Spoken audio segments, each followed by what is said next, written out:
Hi, this is Stacey Hyde and with Envision Financial Planning, and we're back for another episode of Better Financial Health in 15 minutes or less. And as we're in the middle of January, kind of kicking off the new year, as we look at our goals and we look at what the stock market's doing, it's kind of bounced around so far this year, but generally it's been up, kind of moved back the last couple of days. But that has prompted some folks to ask us, should I increase my 401k contribution?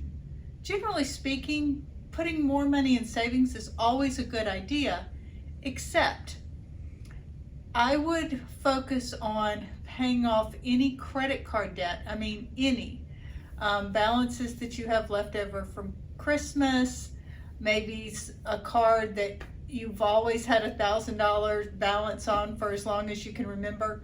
Especially with interest rates going up, we're seeing rates of 24, even closer to 30% on those credit cards. So paying that off first is essentially a guaranteed rate of return.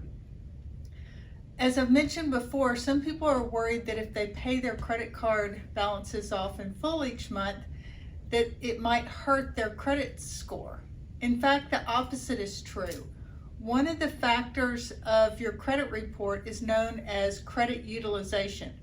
What that means is what percentage of your credit available are you using versus what your credit limit is. So the smaller amount, the higher your credit score will be. Also, it's super important that you pay those bills on time. So consider auto pay or using it through bill pay reminders, something along that line, because you don't want to risk not paying those on time, because that will hurt your credit score.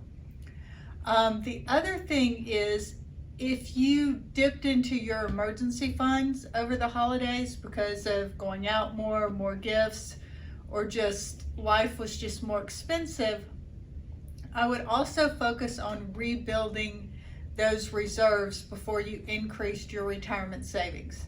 But if you have paid off all your credit card bills, you are generally in good cash flow shape, meaning that you have money left over at the end of the month before you get your next paycheck, and you have at least $1,000, preferably 3 to 6 months of living expenses in cash available to you, then yes, by all means, increase what you're putting in your 401k.